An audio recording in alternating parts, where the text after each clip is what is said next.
I dug deeper and found out that someone from the HOA had submitted a formal complaint, attaching photos and documents that didn't come from public records.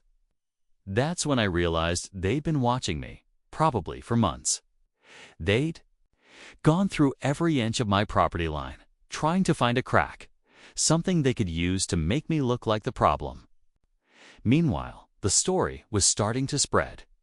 A local news blog picked up on the dispute after noticing sudden closures at the HOA's event center. Comments started flooding in, some supporting me, others accusing me of being a bitter old landowner trying to ruin a peaceful community. They didn't know the truth, but the HOA had clearly started pushing their version of the story behind closed doors. Then came the second twist. My lawyer called me with news that shook the whole thing loose out. A new development plan had quietly been submitted to the county. It included an expansion of the HOA's private road, right through part of my lower pasture. The same road that led directly to the lake. They weren't just blocking access, they were trying to take it permanently. At that point, I knew this wasn't just a property dispute anymore. It was a land grab. They were playing for keeps. The courtroom was packed on the day of the hearing. People from both sides showed up, ranchers, homeowners, even a few reporters. Tension buzzed in the air like a storm about to break. I sat there with my lawyer, every document neatly laid out. The lease agreement, the property surveys, the timeline of events. The HOA's side brought their own, team-polished, confident, and smug, like they already had the win in their pocket. But the judge wasn't buying it. After hours of back and forth, things took a sharp turn.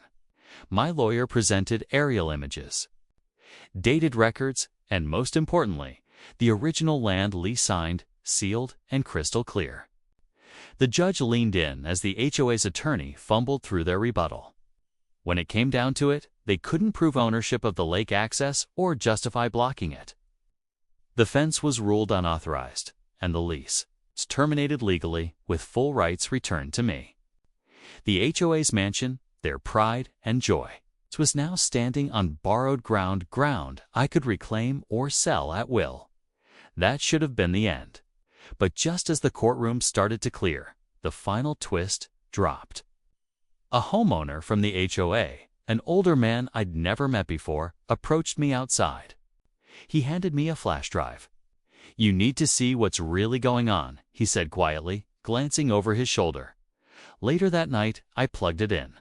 It was full of emails, conversations between HOA board members and the developers discussing plans to buy out the lake through shady zoning deals and pressure tactics. The fence was just phase one, so while I may have won in court, the war for my land wasn't over. They had bigger plans, but now I had proof. And this time, I wasn't just defending my lake, I was about to expose everything the next few weeks. Were a blur of meetings, phone calls, and long nights going through every file on that flash drive.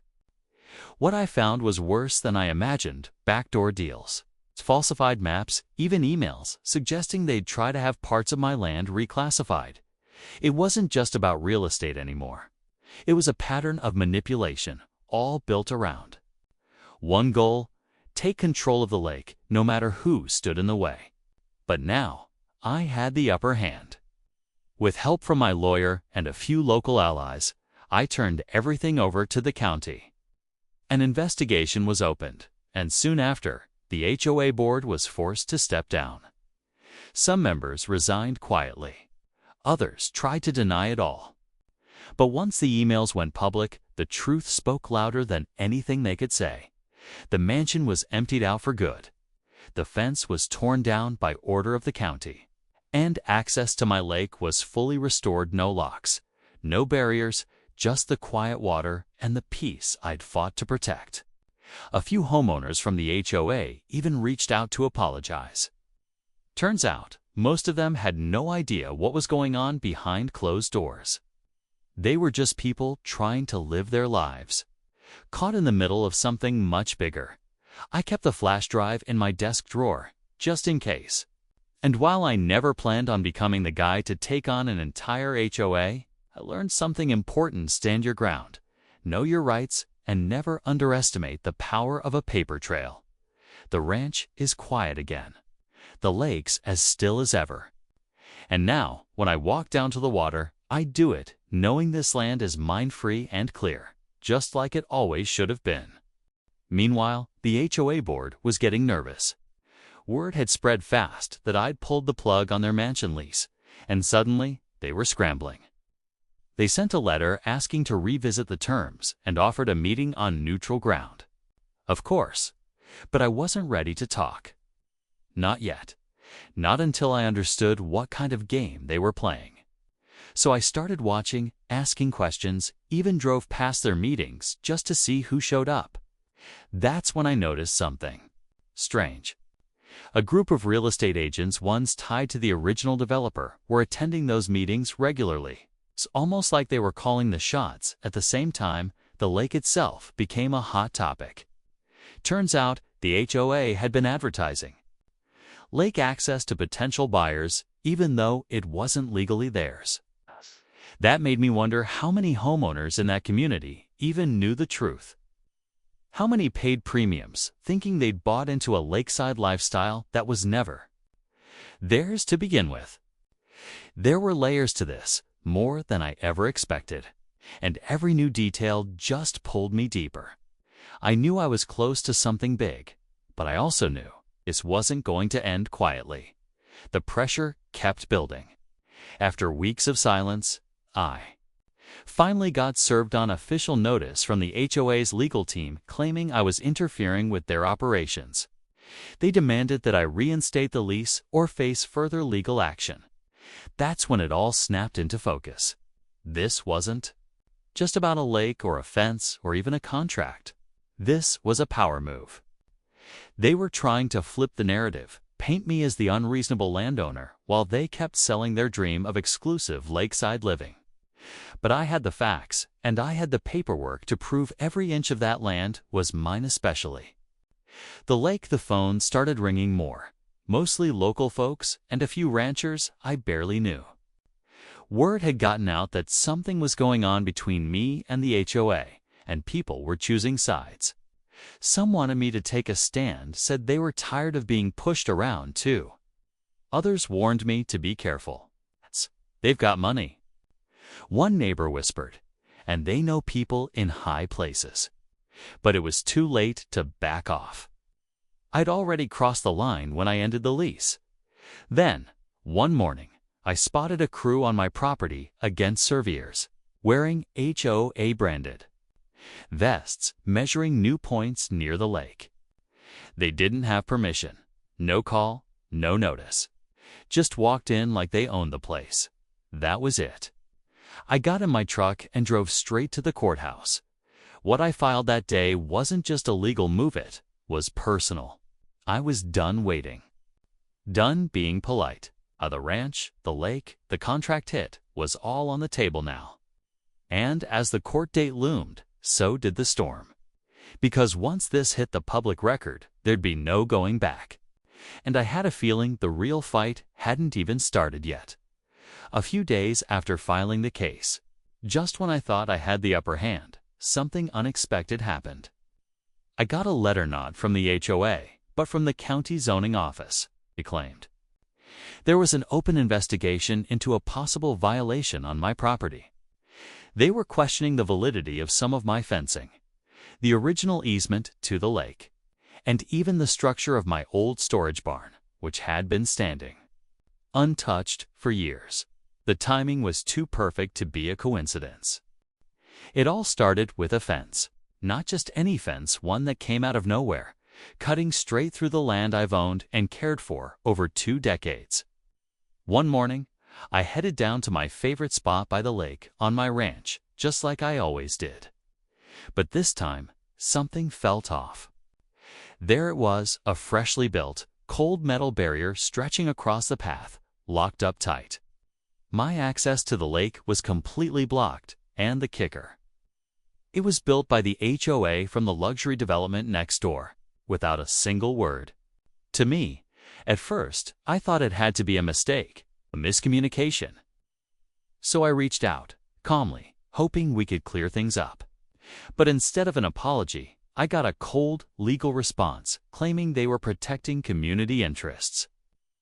That's when it hit me. They thought they could push me around because I was just the quiet guy with the big property on the edge of their gated paradise. They thought wrong. What they didn't know was that their fancy HOA mansion, the one they used for meetings and events, was sitting on land that I still held the contract for. A deal made years ago with terms they clearly forgot or ignored. I had stayed quiet, kept my end, and never planned to interfere until they crossed the line, so I did what they never saw coming. I pulled out the contract, spoke to my lawyer, and made the call. I terminated it.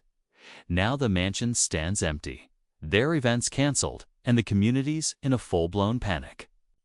But that's just the beginning, because what they did wasn't just about a fence, it was about respect. And now the real story begins. Let me back up for a second and explain how we even got here. Years ago, before the luxury homes popped up across the hill, this whole area was just open country. I bought the ranch when it was just wild land acres of open fields, trees, and that peaceful little lake tucked away at the back. It was quiet, it was mine, and it stayed that way for a long time. Then the developers came. Flashy signs, big promises, and a vision to turn the land next to mine into a gated luxury community. At the time, I didn't mind. They seemed polite, and we even struck a deal. Part of my land, just a slice near the road, would be leased to them for their HOA's clubhouse and parking. Everything was in writing. Seemed simple enough. For years, we coexisted just fine. I kept to myself, and they hosted their wine nights and board meetings in that fancy building. I didn't care until they built that fence. No warning, no discussion. Just a locked gate right across my own access road to the lake. It felt like a slap in the face. But what really got under my skin was the smug attitude from the HOA president. She acted like the lake belonged to them, like I was trespassing on my own land. That's when I started digging. Old maps, property lines, contracts, anything that would help me understand what gave them the nerve. What I found made my stomach turn. Not only had they overstepped, but parts of that fence weren't even on their land. And worse, their mansion. Still under a revocable lease agreement. One I could end at any time. They didn't think I would. They thought I'd back down. But I've never been the backing down type. After I found the contract and realized the full extent of what they'd done, things started to get more complicated. See, it wasn't just about the fence or even the lake anymore. It was about control. The HOA had gotten too comfortable throwing their weight around, and I wasn't the only one feeling it. A few neighbors from the ranching community reached out quietly. Turns out, they'd had run-ins, too. Fines for things that weren't in the covenants, complaints about livestock smells, and even pressure to sell out to make room for more luxury homes. It was starting to look like a pattern,